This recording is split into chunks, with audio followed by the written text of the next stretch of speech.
as you've rightly said, it's a unique name in the sense that when I was trying to put this organization together, I look into um, the heart, the influence that mothers have on their children, and I realized that it is the love and the compassion that they bring to the table in raising their children. And there's no way you can find this other than the center of our being, the center of our soul, and that is our heart.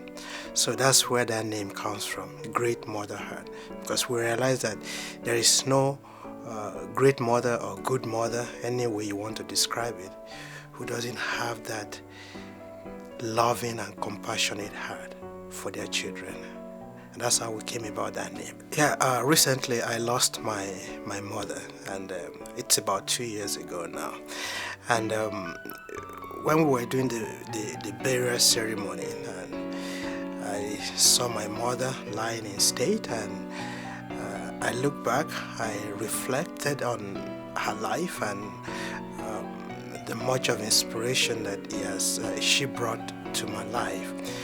And I realized that where I am today, if not for her support, her sacrifice, her love, her compassion, I wouldn't be where I am today. And I realized that there are many mothers out there as well, that have similar goals for their children. They've invested their time, they invested their life, their energy, everything they've got.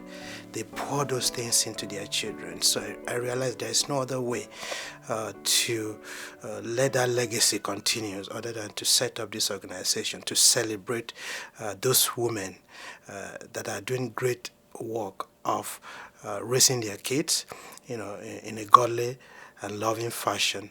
And that's where the inspiration to set up this organization came from. Well, from the time that I became conscious of who I am as a person,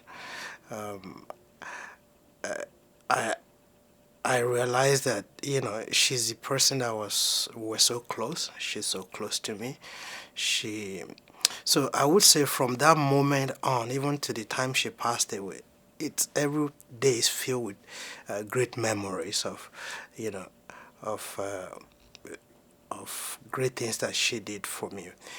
But there will be some period that you know stood out. Like I remember growing up. My mother was such a dreamer. She dreamed a lot, about one day my son will be somebody.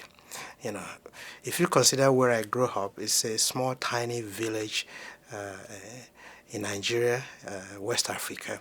It's a remote village, no electricity, no running water. But even in that situation of abject poverty when we were growing up, my mother still made me believe that there's a bigger world out there, and it's mine to explore. It's mine to go out there and do something great. So she dreamt for me, and she showed that to me every day when we're talking, when we're on the farm, when we're walking by the roadside, when we're going to church. She lived that dream out for me, even to a point that I couldn't dream less of myself any longer. So it's that's a wonderful memory that I will never forget. And that has been my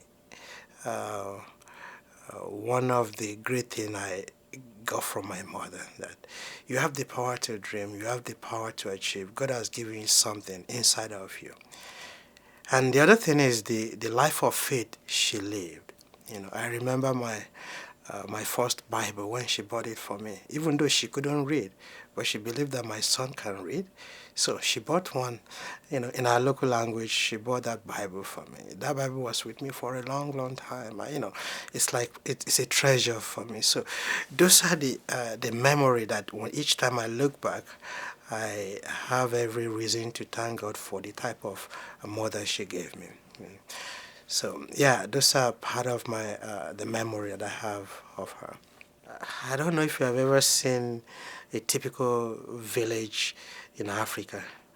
You know, it's a house that was built with mud, you know, and the roof sometimes is with roofing sheet when we can afford that. Actually, my own house had roofing sheets, but there are some other smaller houses. I mean, all of the houses around us that they have their own roof. It's made with thatched roof, and but in my own case, for a long time that I could remember, the almost half of the modded house that I grew up in was dilapidated, broken down. If you enter from here, from one side of the house, you exit to the other side. Why? Because it's open. Half of it was broken down, you know, and there was no money to replace the wall. There was no money. So it's as if we're sleeping in our own room. It's more or less as if we're sleeping outside, you know. But we were never deterred, you know. Even though that was my experience growing up, as I said, my mother actually made me to believe that there's a sweeter place out there, there's a bigger world out there. If you could go to school, if you could go, pursue your education, then you are bound to go to a greater height, more than where we are right now. And that was the motivation that kept us going. Even everything that she did was to that end, that this son that she has, we make it in life.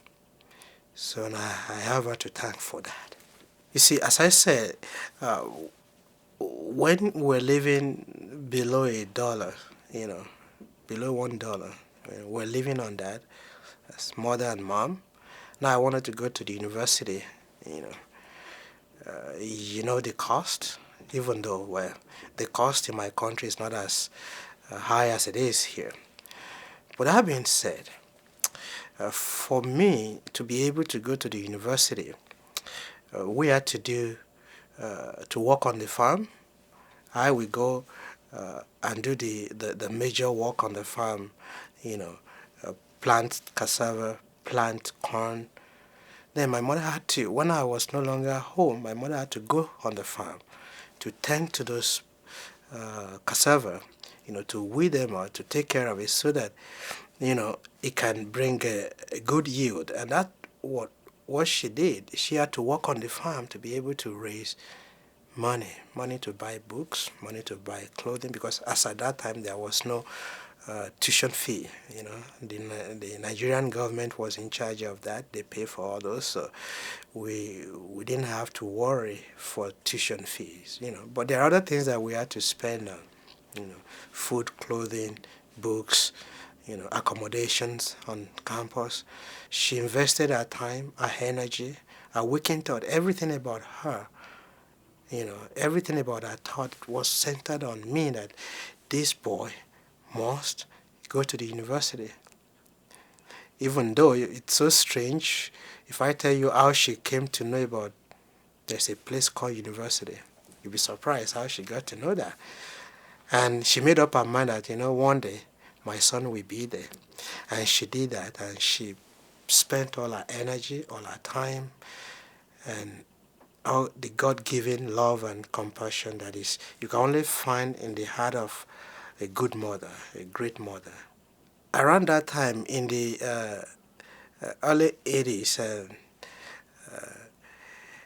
Nigeria was being ruled by a military dictator, you know, and it was a difficult time as a nation, you know, for us as a nation, where because of the human rights violations, and if you see anything, you know, if care is not taken the following morning, plainclothes police will just come, grab you, throw you into the jail.